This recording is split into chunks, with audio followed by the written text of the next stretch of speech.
Breaking news to get to right now. Crews are battling a massive fire in Mount Juliet. It is still going on. It's been going on for at least an hour now. It's just off Athletes Way North, so that whole area is shut down, and it is where we find News 4's Rebecca Cardenas. Rebecca, what have you learned?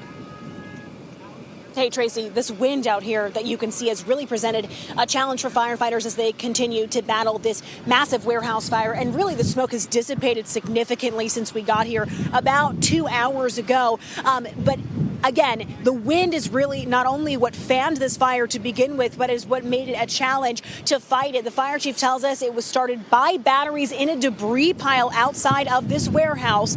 And the wind carried it inside. This warehouse was actually hit by the March 3rd tornado as well. That damage now blended in with the damage done by the fire here this afternoon. There were workers inside working to actually rebuild the damaged portion of the warehouse. None of them were hurt. The fire chief tells us that they tried to put out the fire initially with some extinguishers and were able to contain it for a while until they ran out of extinguisher, and then the wind just kicked it right back up. Right now, what you're looking at, they're trying to consolidate some of this debris so that they can concentrate the water blasts and where they're putting the fire out.